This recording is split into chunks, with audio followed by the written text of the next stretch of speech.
Wife acceptance factor. It is an acronym from the home theater world from way back.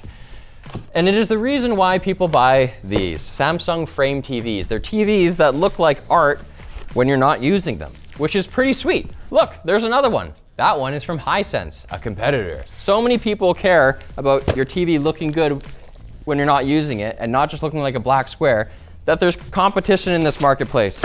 But here's the problem. The Samsung frame TV that I have kind of sucks at looking like art. That looks great. Does this new Samsung Frame Pro look any better? Yeah. Oh, okay, cut that. What I've pulled out of the box so far, feet, which seem weird, like don't buy this TV if you plan to use feet. Wall mount it, please. That's the whole point. Looks like power cables and the remote. We'll look at that later. An included wall mount. Screw the feet. And this one really sucks up to the wall, I believe. And this, a wireless One Connect box, which is different from the non-Pro. This puppy is gonna connect to the TV wirelessly. You're still gonna connect power to the wall, so your TV won't just be floating there in space.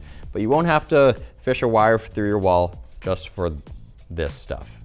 Here we have 4 HDMI 2.1 ports that all support 4K at 144 hertz, not even 120. So that's cool. One of these little boomer nubbins over here, a LAN port, and then a Toslink fiber optical port. And then you can see the power port is actually USB-C form factor. What's over here? Oh, there's a pairing button now because it's wireless. It's trade-offs. Oh, and on the side, you've got a couple of USB ports. This is the 65-inch model of the Frame Pro. One thing that differentiates the Frame Pro is that you can get larger models. There's a 75 and even one that's over 80. Because maybe you want like a life-size Jackson Pollock in your living room, not just a 65-inch one. Hell, put it in your stairwell. So now we're gonna get it mounted on this cool flippy cart so I can show you a 360 tour easily. There's just a little bit of play here, which is, you know, fine, but now you know. I'm not gonna mount it using their mount, but what I will do is show you what's in the box. This is like an unboxing of an unboxing.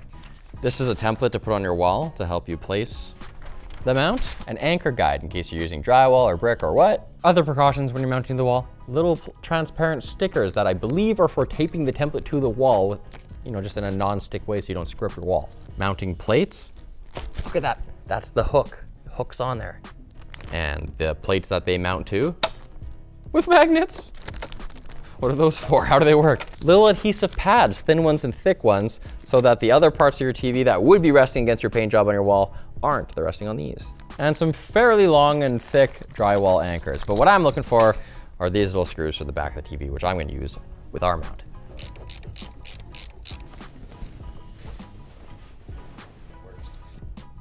Oh my God. Bit of a weird back of the TV because it uses the One Connect box, which has been around for years.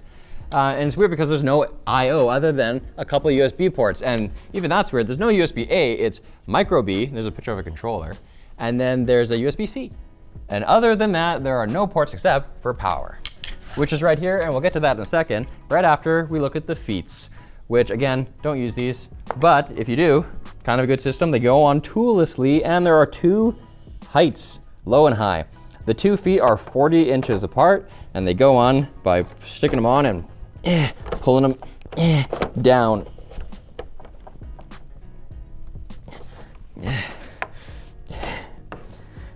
Way up, pulling them up. The power goes in here, and they do have a cable channel. It does have little friction teeth to bite it in there, but it's pretty weak.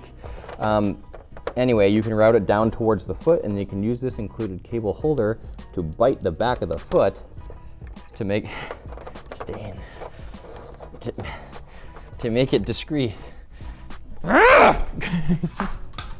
So this cable will still be dangling, or ideally you've got an outlet that's high above your TV. Or if you don't have one of those, maybe you have one of those kits that takes a outlet from lower down and brings it up high. Just make sure you're adhering to your local building codes so that your insurance isn't void. That apparently was a problem with the non-wireless One Connect boxes because people were running both power and the connection to this through the wall, and then this box comes out the bottom of your TV. And then if your house burned down, that wasn't a fire-rated cable, so your insurance was not gonna help you. Now that's not a problem, at least for the connection aspect. You're on your own for the power. By the way, it also comes with this USB-C power brick, which is pretty compact, and this cable. It's about 6 feet long, USB-C, for plugging in the One Connect box. Oh yeah, we're gonna get this whole video turned around and started on right after this. No! Thanks to Icogni for sponsoring this video. If you're getting random calls or texts in the middle of the night, chances are pesky data broker has some of your personal information and is selling it to the highest bidder. Icogni has a list of over 150 data brokers that they comb through, searching for things like emails and phone numbers. They then send a removal request on your behalf and repeat this process on a regular basis. You'll even get regular reports so you can see just what information has been shared around and removed. Click our link in the description or visit Icogni.com/ShortCircuit today to get 60% off a data removal plan. Here we have the connection screen. I feel like I'm giving a PowerPoint. You can actually skip connecting to the One Connect box. Crazy, but it automatically just did it. I didn't have to hit the pairing button on the One Connect box. It's just advancing my slides for me. It was great. That's all true. And another note is you can do this setup on your phone. There's a QR code to scan at the beginning of this, but I opted to use the remote, which is smaller than the remote I have for my frame. Mine's a couple years old, but it's like this long and it's black. But like my remote, it has a solar panel thing for charging or USB. Yeah, switch to art mode. That's what we're here for, boys. Try using your remote and see if it works. I hope so. So you hit the power, if you click the power button, you switch to art mode. If you hold the power button, your TV will turn off. So I got a response. It didn't actually show me the art. Okay, it's telling me the button works. Okay, brightness optimization is on, and I think that's a good thing, and I think it relates to the problem I have with my frame, which is it's by a pretty bright window, which I believe makes it want to crank the brightness all the time, which I believe makes it look like a normal TV. It doesn't look like art at all, even when dim. Maybe I need to turn that setting on. Wow, this is just dark patterning me? I don't care about this stuff. I want to see the art. There's no way to get it. There's no button but start setup.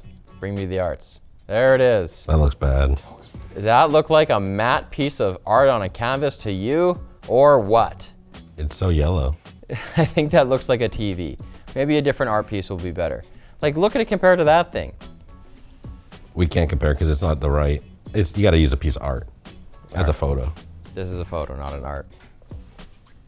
You're saying photos are not art? You heard what I said. So art? I can't, I have to go to setup. All right, finally, we're signed in. We're ready to look at the art. Now, one thing to consider is how you get the art onto your TV.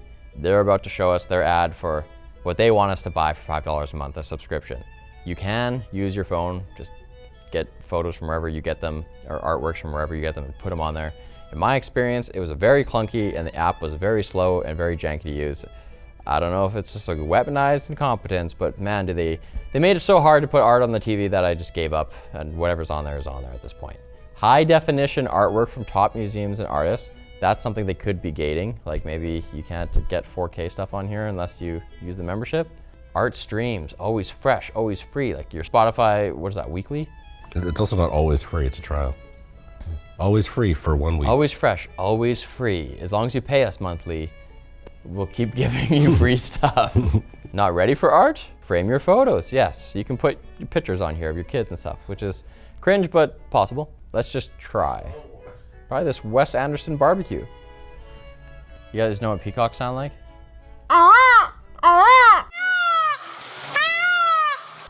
But trust me, that's impeccable. Impeccable.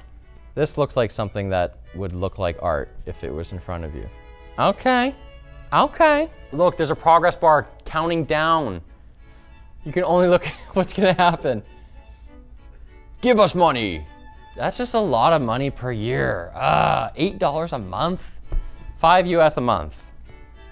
I feel like it should be like $1 a month. Or just free, you spent so much money on this TV. Like I get that they have to license the art, but like they can pay for that? I don't know. They have a kind of like art dashboard here where there's recent, There's my stuff, which is empty right now. And then there's like these playlists sort of from people, like this Brian Rude guy. Come on, Rude boy, you like Star Wars. You can see the brightness changes when you go even to this screen from the last one. You were like a brother to me. What if they just kissed right then? Masters, Van Gogh, 26 pieces. It looks pretty good. I wish we could pull up that one, because I feel like this Hisense does look better. Like, I feel like this one isn't very evenly lit, despite being, what do they call it, a Neo QLED, which means it's MiniLED. It still is edge lit, and it makes it less evenly lit across the piece, which makes it look less realistic. One of the things the TV has to make it look like art when in art mode is a matte finish, so you can see this very bright light, you know, doesn't cause too much reflection on the TV. And if we compare that to the Hisense TV, actually seems less matte. I can see this light more. But that is a darker image on it right now. So not only does that help enhance the art piece looking aspect of it, but it also helps in a room that's not light controlled for you to be able to watch TV in the middle of the day. These TVs were really impressive like 5 years ago when they first kind of came out, or 8 years ago. But now, I don't know. I'm thinking this Hisense has kind of surpassed them. Okay, we set up the app on the phone so that we could send an image to the TV, and it has popped up like this, which is too bright. Definitely doesn't look like a matte piece of art.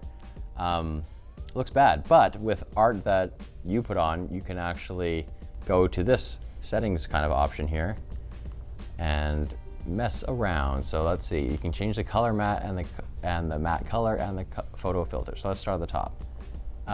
Do you want to matte around it? I think that sometimes makes it look better. So and then finally photo filter. Oh Lord, what a sacrilege to do to a master. We'll just not do one of those. But what we will do is go into the second menu, screen settings. So I think the brightness is really the problem here.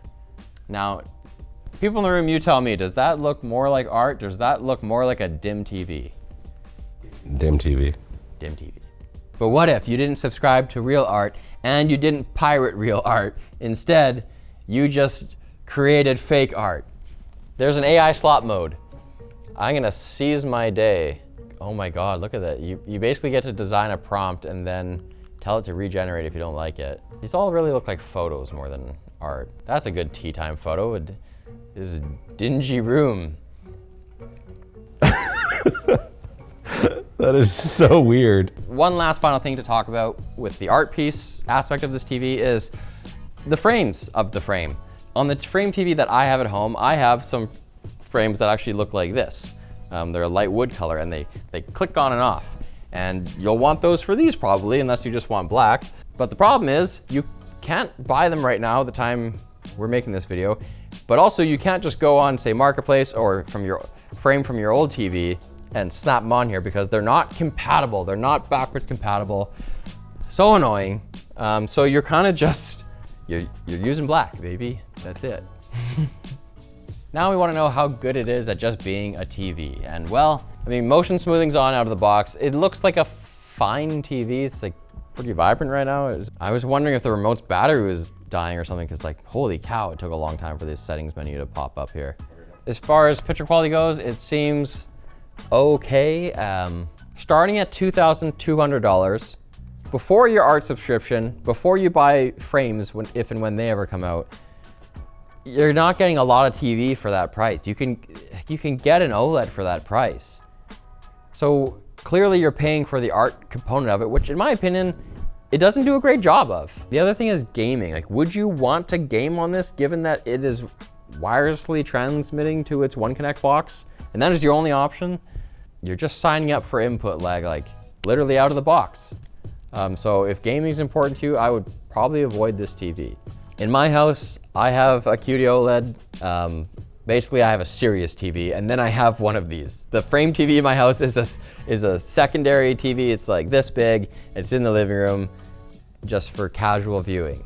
I don't know if I would get a frame for like my main TV, but depends. Maybe you You just want a TV for looking at art poorly. You know, if that's your main thing, here it is. You can do it. It still sucks. The frame still sucks, guys. It hasn't changed my mind. Don't get the Pro. Thanks for watching, guys. Let us know in the comments what you think. Is this something that should even be charged extra for? It's basically just another app on your TV and a matte finish. Would you pay for that? Would you?